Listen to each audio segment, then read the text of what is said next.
Hello नमस्कार सुप्रभात मेरे साथियों। हर्ष जी इस क्लासेस में आप सभी का स्वागत है। आज के इस वीडियो में हम बीपीएससी पीआरटी टीचर 1 to 5 का जो सामान्य अध्ययन का प्रैक्टिस सेट है उसे हम कराने जा रहे हैं। और जो इस बार के टीचर एग्ज़ाम के लिए क्वालिफाई हैं, एग्ज़ाम देने के लिए पेयरिंग मोड में हैं, उन्हें बहुत ही ये वीडियो कारगर होगा उनके लिए।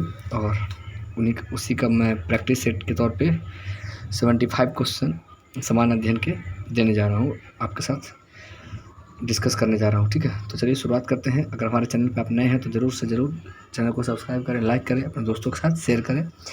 आज का पहला प्रश्न है, केंद्र की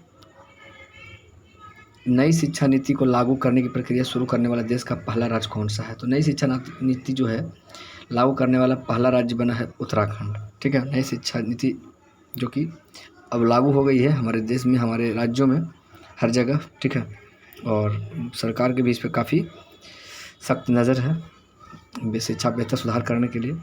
और अगला प्रश्न है, बिहार में ऑपरेशन प्रहार संबंधित है। तो ऑपरेशन प्रहार जो है ये शराबबंदी से संबंधित है। ऑपरेशन प्रहार का संबंध किससे है? तो शराबबंदी से है। अगला प्रश्न है, निम्नलिखित में से कौन सा संगठन भारत के सकल घरेलू उत्पाद जीडीपी की गणना करता है? तो केंद्रीय सांख्यिकी कार्यालय जो है एनएसओ इसकी गणना करता है सकल घरेलू उत्पाद की। अगला प्रश्न है, आर्थिक संदर्भ में आईआईपी का रूप क्या है? आईआईपी का फुल फॉर्म क्या होता है? ठीक है, आईआईटी का फुल फॉर्म होता है इंडेक्स ऑफ इंडस्ट्रियल प्रोडक्शन। अगला पांचवा प्रश्न है, कुंवर सिंह किस राज्य के जमींदार थे? तो कुंवर सिंह जगदीशपुर से इनका संबंध है और वहीं के ये जमींदार भी थे। अगला है, तापक्रम विलोमता का अर्थ है बढ़ती ऊंचाई के साथ बढ़ता तापक्रम विलोमता का अर्थ है। अगला प्रश्न है, मगध शासक बिंबिसार का चिकित्सक कौन था? तो जीवक इसका राइट आंसर है। मगध शासक बिंबिसार का चिकित्सक जीवक था।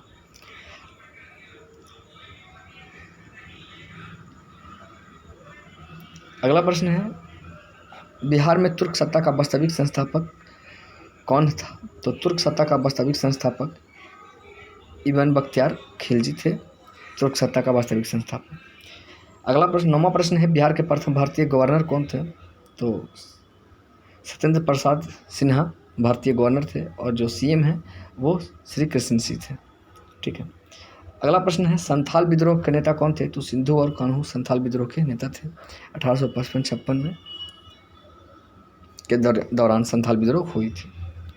सौरमंडल का प्रधान आकाशीय पिंड कौन सा है? तो सूर्य सौरमंडल का प्रधान आकाशीय पिंड है। और सौरमंडल से संबंधित कुछ क्वेश्चन है।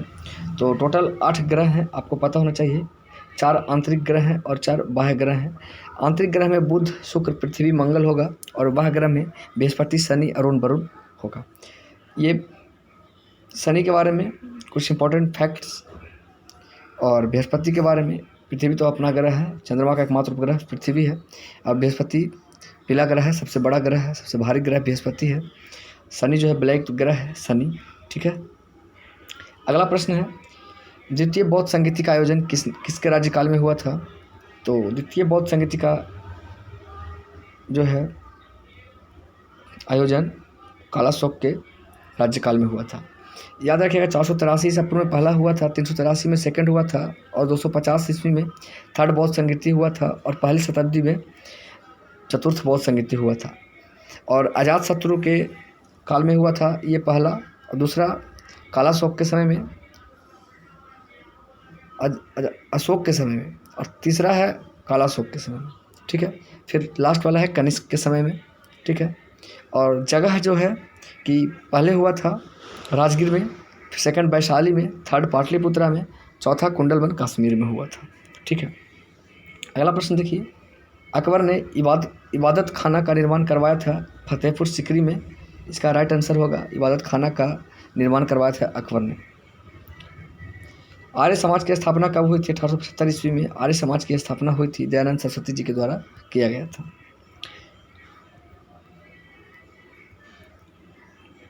15वां प्रश्न देखिए, थोड़ा मोबाइल से बनाना पड़ता है वीडियो, ठीक है, और सारे प्रोसेस जो है कड़े होते हैं मोबाइल के दरमियान बनाने में, ठीक है। तो थोड़ा मेहनत को समझेंगे और हमारी वीडियो को लाइक शेयर सब्सक्राइब ज़रूर करें। अगर आपके एग्ज़ाम के पॉइंट ऑफ व्यू से या फिर अगर आपको लिए इससे नॉलेजेबल आपको लगता है तो ज़रूर से ज़रूर हमारे चैनल को सब्सक्राइब करें, लाइक करें, शेयर करें, ठीक है। 15वां प्रश्न है, कौन से काकोरी कांड से संबंधित नहीं है? तो सूर्यसेन काकोरी कांड से संबंधित नहीं है। बाकी अशफाक उल्लाह खां, राजेंद्र लाहिड़ी, राम प्रसाद बिस्मिल, ये सब जो है काकोरी कांड से संबंधित रखते हैं, संबंध है इनका भी। अगला प्रश्न है, भारतीय संविधान का कौन सा भाग मौलिक अधिकार से संबंधित है? तो आपको पता होगा भाग 3 12 से 35 में मौलिक अधिकार है, फंडामेंटल राइट है, ठीक है। और भारत राज्यों का संघ है, भाग 1 में है, और 4 में है डीपीएसपी।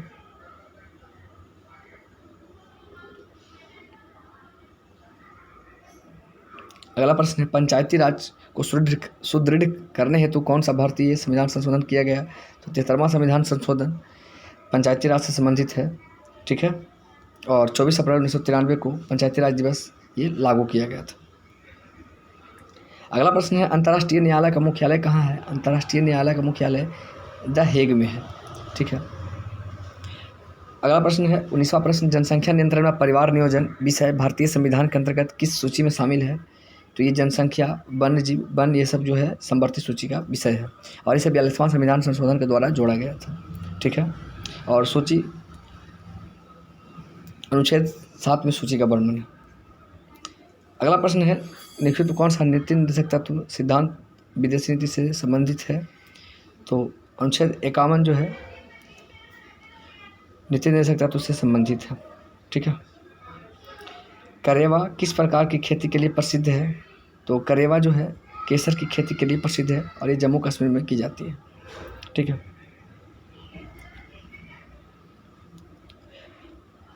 एक 21वां प्रश्न हो गया। 22वां प्रश्न पे आइए, ठीक है। निम्नलिखित सेलों में से कौन सी अपसादी सेल का उदाहरण है? तो सेल जो है अपसादी सेल चट्टान का उदाहरण है, ठीक है। पुच्छल तारे की पूछ किस दिशा में सदैव होती है? तो सूर्य से दूर होती है पुच्छल तारे की दिशा। अगला प्रश्न है, निम्नलिखित में से कौन सी भ्रंश से संबंधित है? तो भ्रंश जो है मानेन से संबंधित है, ठीक है। अगला प्रश्न है, निम्नलिखित में से कौन उष्णकटिबंधीय मरुस्थल नहीं है? तो गोबी जो है उष्णकटिबंधीय मरुस्थल नहीं है।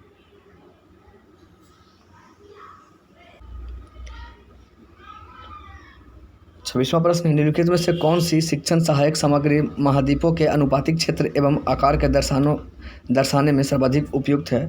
तो ये जो है ग्लोब है। ग्लोब के माध्यम से हम शिक्षण सहायक सामग्री में महाद्वीप के अनुपातिक क्षेत्र एवं आकार के दर्शाने में सर्वाधिक उपयुक्त होता है टीचर के लिए, ठीक है, जो कि ऑफिस में हम लोग रखते हैं। अगला प्रश्न, 27वां प्रश्न, भारत में सर्वप्रथम कोयला खान कहाँ खोदी गई? तो रानीगंज, पश्चिम बंगाल में सर्वप्रथम कोयला खादान खोदी गई है। अगला प्रश्न है, 28वां प्रश्न है, भारत की जनसंख्या 2011 के अनुसार सबसे अधिक अनुसूचित जनजाति कौन सी है? तो सबसे अधिक जनजाति भील है, ठीक है, 2011 की जनसंख्या के अनुसार, जनगणना के अनुसार। अगला प्रश्न है 29वां, यू आकार की घाटी का निर्माण हिम नदी के द्वारा होता है। यू आकार की घाटी का निर्माण। अगला प्रश्न है, बिहार राज्य का कुल भौगोलिक क्षेत्रफल है 94,163 वर्ग किलोमीटर। बिहार की भौगोलिक क्षेत्रफल है।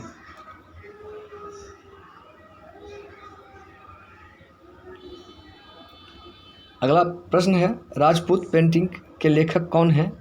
तो राजपूत पेंटिंग के लेखक आनंद के कुमार स्वामी हैं, राजपूत पेंटिंग के लेखक।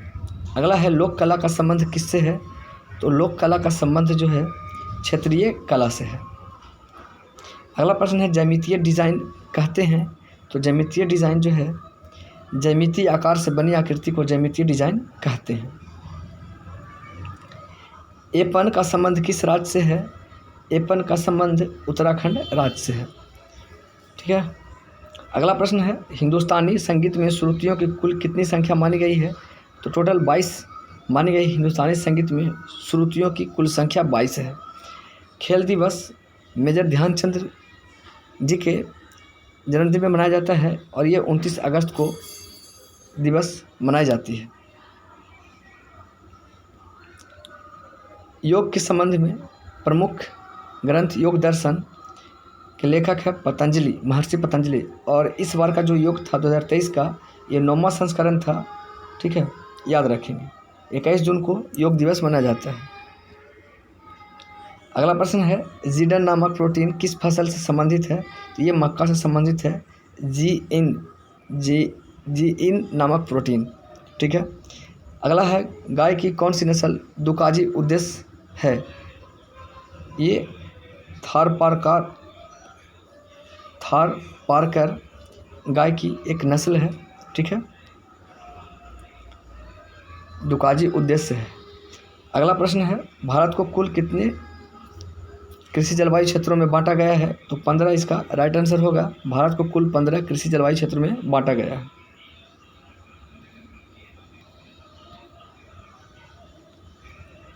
मोबाइल से जूम इन जूम आउट करने में थोड़ी सी परेशानी होती है, तो इग्नोर करेंगे और आपके लाइक जो क्वेश्चंस है उस पर ज़्यादा फोकस करेंगे। केसर प्राप्त किया जाता है। 41वां प्रश्न है, पुष्प वर्तिका से केसर प्राप्त की जाती है। मानव शरीर में कुल कितनी पसलियाँ होती हैं? तो कुल 24 पसलियाँ होती हैं मानव शरीर के अंदर। ठीक है। TAB का टीका किस रोग से बचाव के लिए किया जाता है? तो मियादी बुखार के लिए TAB का टीका दिया जाता है। अंतर्राष्ट्रीय योग दिवस 21 जून को मनाया जाता है और 2023 में इसका 9वां संस्करण मनाया गया। अगला प्रश्न है, किन वस्त्रों में गोंद की कलफ का प्रयोग होता है? तो रेशमी वस्त्रों में गोंद की कलफ का उपयोग होता है। 46वां प्रश्न है, हिंदुस्तानी संगीत में शुद्ध और विकृति कुल मिलाकर कितने स्वर हैं? तो टोटल 12 होंगे। हिंदुस्तानी संगीत में शुद्ध और विकृत कुल मिलाकर के स्वर 12 होते हैं। 4 ताल का प्रयोग किस गायकी के साथ किया जाता है? तो ध्रुपद गायकी के साथ 4 ताल प्रयोग किया जाता है। तबला वादक इनमें से कौन नहीं है? जाकिर हुसैन तबला वादक हैं। अहमद जान थिरकवा हैं तबला वादक। पंडित किशन महाराज तबला वादक हैं।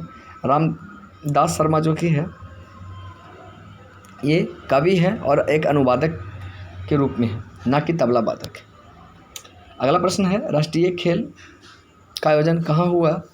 तो इस बार का संस्करण जो है मुंबई में हुआ था। 1950 में इसकी शुरुआत की गई थी राष्ट्रीय खेल की। ठीक है। 50वां प्रश्न है, आज भारत को गीता की नहीं बल्कि फुटबॉल के मैदान की आवश्यकता है, यह किस विचारक ने प्रस्तुत किया है? स्वामी विवेकानंद जी ने ये कथन कहा है कि आज गीता की ज़रूरत नहीं है, आज फुटबॉल के मैदान की आवश्यकता है। 51वां प्रश्न है, सामुदायिक विकास कार्यक्रम की शुरुआत की गई 1952 में। 1952 में सामुदायिक विकास कार्यक्रम की शुरुआत की गई।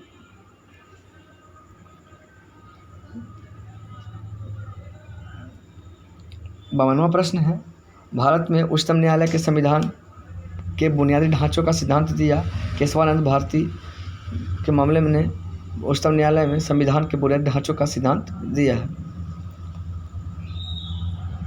अगला प्रश्न है, भारतीय संविधान के किस अनुच्छेद के अंतर्गत राज्यपाल एक विधेयक को राष्ट्रपति की स्वीकृति के लिए सुरक्षित रखने की शक्ति रखता है? तो अनुच्छेद 201 के तहत राज्यपाल एक विधेयक को राष्ट्रपति की स्वीकृति के लिए सुरक्षित रखने की शक्ति रखता है।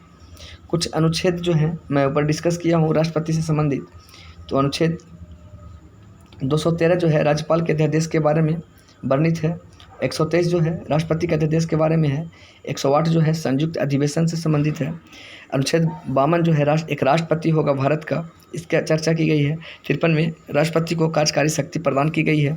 अनुच्छेद 54 में राष्ट्रपति के निर्वाचन मंडल की व्यवस्था एकल संक्रमणित पद्धति के द्वारा निर्वाचन किया जाता है। और 55 में है चुनाव एकल संक्रमणित चुनाव पद्धति है। ठीक है। और चुनाव निर्वाचन मंडल क्या 54 में वर्णन है, 55 में चुनाव विधि का वर्णन है। 56 में राष्ट्रपति का कार्यकाल है। 57 में पद के लिए पूरा निर्वाचन है। 58 में योग्यता का बारे में है कि बोरा भारत का एक नागरिक होना चाहिए। ठीक है। 35 वर्ष की उम्र होना चाहिए। ये सब 4-5 अर्हताएँ रखती है योग्यता के लिए। 59 जो है कार्यकाल की शर्तें हैं, किस प्रकार से उनकी कार्यकाल होगी किस। ठीक है।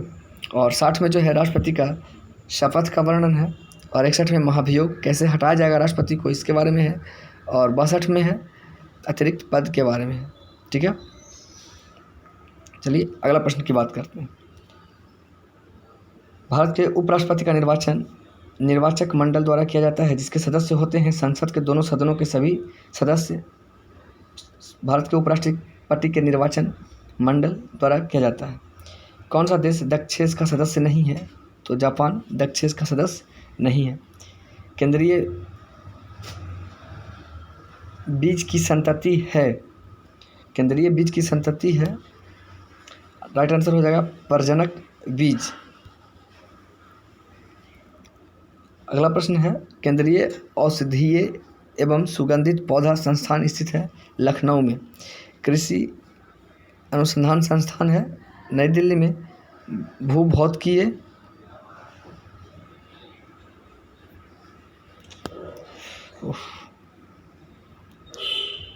माफ़ी चाहेंगे, भूभौतिकीय अनुसंधान संस्थान है हैदराबाद में। अगला प्रश्न है, मार्मलेड बनाने के लिए सर्वाधिक उपयुक्त है माल्टा। इसका राइट आंसर होगा मार्मलेड बनाने के लिए सर्वाधिक उपयुक्त फल है माल्टा। अगला प्रश्न है, केंद्रीय खाद्य प्रौद्योगिकी संस्थान स्थित है कर्नाटक में। केंद्रीय खाद्य प्रौद्योगिकी संस्थान स्थित है। 60 में है, जेली बनाने के लिए किस प्रतिरक्षक का प्रयोग किया जाता है? तो जेली बनाने के लिए संकरा का प्रयोग किया जाता है। कुछ अनुसंधान जो है संगठन है उसके बारे में बताएंगे कि किसका अनुसंधान संस्थान कहाँ पे है। तो कृषि का नई दिल्ली में है, गन्ना अनुसंधान कोयम्बटूर में है, मौसम विभाग नई दिल्ली में है, भवा परमाणु जो है ट्राम्बे मुंबई में है, और वन अनुसंधान संस्थान देहरादून में है उत्तराखंड, तंबाकू का राजमुंदरी में है, और चीनी का जो है कानपुर में है। ठीक है, और डेयरी जो है हरियाणा करनाल में है, चमड़ा का चेन्नई में है, कपड़ा उद्योग अहमदाबाद में है, पेट्रोलियम का देहरादून में है। ठीक है, जो कि CSIR के अंतर्गत पेट्रोलियम संस्थान आता है जो कि देहरादून में है। आलू का शिमला में है, आलू अनुसंधान संस्थान शिमला में है। और लौह अनुसंधान संस्थान रांची में है। खनन का जो है कि धनबाद में है, दलहन कानपुर में है। तो ये सारे अनुसंधान संस्थान से रिलेटेड क्वेश्चन थे। ठीक है, चलिए अगला प्रश्न की बात करते हैं। भारत छोड़ो का नारा किसने दिया था? तो यूसुफ मेहर अली ने भारत छोड़ो का नारा दिया था। अगला है, इनमें से वह प्रथम नेता कौन सा था जिसने भारत के मजदूर आंदोलन को संगठित किया था? तो भारत के मजदूर आंदोलन को संगठित किया था NM लोखंडे ने। अगला प्रश्न है 63वां प्रश्न, किसने द्वितीय गोलमेज सम्मेलन में भाग नहीं लिया था? तो द्वितीय गोलमेज सम्मेलन में भाग जवाहरलाल नेहरू ने नहीं लिए थे। ठीक है, और तीनों में लिए थे भीमराव अंबेडकर जी। ठीक है, अगला प्रश्न है, इनमें से कौन सबसे कम आयु में भारतीय राष्ट्रीय कांग्रेस का अध्यक्ष सबसे युवा अध्यक्ष बने थे? तब अबुल कलाम आज़ाद जी सबसे युवा अध्यक्ष थे कांग्रेस के। वैवेल योजना किस वर्ष प्रस्तुत की गई थी? 1945 ईस्वी में वैवेल योजना प्रस्तुत की गई थी। अगला प्रश्न है, चटगांव आर्मरी रेड कौन सा संबंधित है? तो सूर्य सेन से संबंधित है चटगांव आर्मरी रेड। ठीक है,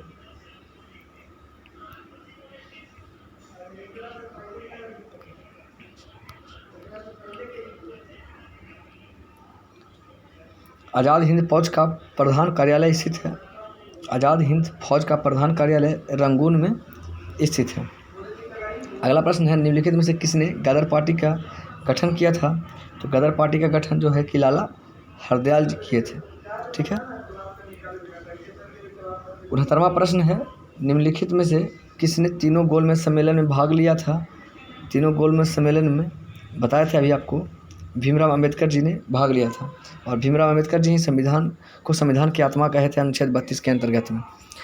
70वां प्रश्न है, निम्नलिखित में से किसने क्रांतिकारियों का संगठन अभिनव भारत को संगठित किया था? तो अभिनव भारत को BD सावरकर विनायक दामोदर सावरकर ने अभिनव भारत को संगठित किया था। अगला प्रश्न है 71वां प्रश्न, यदि जल प्रदूषण इसी गति से होता रहा तो अंतोगत्वा क्या होगा? अंतोगत्वा जलीय जीवन के लिए ऑक्सीजन ही नहीं रहेगा, अनुपलब्ध हो जाएंगे। ठीक है। अगला प्रश्न है, बाघ परियोजना, सरकार की जो बाघ परियोजना का उद्देश्य क्या है? तो ये बाघ परियोजना 1 अप्रैल 1973 को लागू हुआ था। ठीक है। 29 जुलाई को बाघ दिवस मनाया जाता है और भारत अभी 3167 टोटल बाघ की संख्या है भारत में। और भारत बाघ को समाप्त होने से बचाने का ये एक नया क्या है प्रोसेस चल रहा है। बाघ परियोजना का उद्देश्य है कि बाघ को बचाना है, वो धरोहर के टाइप में है, उसे संरक्षण देना है। और इसी के लिए बहुत सारे वन संरक्षण लगाए जा रहे हैं और हमारे जो भी जीव जंतु हैं जो कि विलुप्त होने पे हैं, कगार पे हैं, उन्हें संरक्षण दिया जा रहा है। ठीक है।